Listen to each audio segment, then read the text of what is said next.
বলছি, আপনি এই পাঁচিলটা টপকাতে পারবেন? আমি গ্রামে বড় হয়েছি, ও না পারার কোনো প্রশ্নই নেই। ঠিক আছে, সাবধানে। এই টায়ারটা দাঁড়ান, দেখে নিই। হ্যাঁ, এটার উপর পা দিয়ে সাপোর্ট নিয়ে জাম্প। ওকে, চলুন তাড়াতাড়ি তাড়াতাড়ি।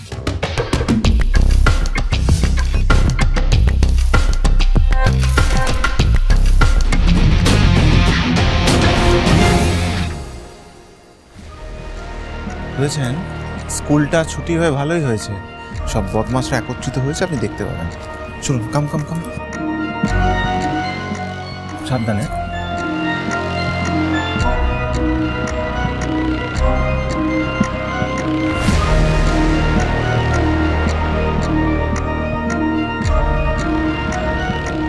কিন্তু এতগুলো গাড়ি এখানে কি করছে?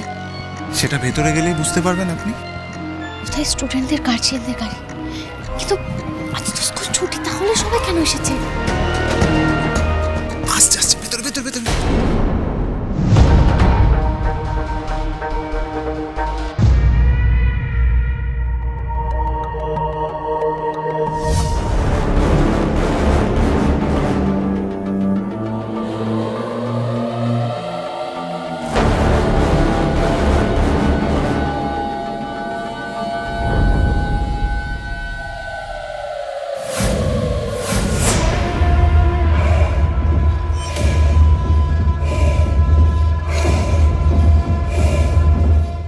সুমন্ত স্যার আজকে এখানে কি করছে? আজ তো স্কুল ছুটি, তাহলে গার্জিয়ানদের সাথে কি করছেন উনি? আমার সাথে চলুন, আর অনেক কিছু দেখতে পাবেন। চলুন চলুন।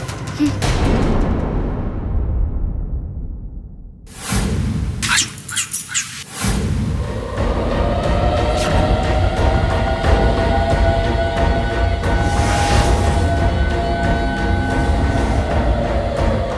এখানে কি হচ্ছে নাকি? গার্জিয়ানরা এভাবে টাকা দিচ্ছে কেন? আর এই ফাইলের মতো করে কি দেওয়া হচ্ছে?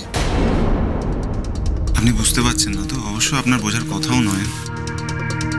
আপনি কখনো এসব কিছু দেখেননি, আপনি এক্সপেক্টও করতে পারেন এরকম কিছু হতে পারে। ওই যে ফাইলটা দেখছেন না, ওই ফাইলটার মধ্যে কোয়েশ্চেন পেপার আছে। আপনি স্কুলে জয়েন করার আগে এখানে একটা বড় কেলেঙ্কারি হয়েছিল। একটা বাচ্চা সবকিছু ভিডিও করেছিল। সবকিছু ভিডিও করে ওই বাচ্চাটা সোশ্যাল মিডিয়ায় দিয়ে দিয়েছিল এবং ভিডিওটা ভাইরাল হয়েছিল। এরা এইভাবে ছাত্রদের ভবিষ্যৎ নিয়ে ছিনিমিনি খেলে আর কালো টাকা রোজগার করে। এটা টাকার জন্য সবকিছু করতে পারে। They can go to any extent. এত দূর? এরা এতটা খারাপ? আর ভিকি স্যারও এরকম?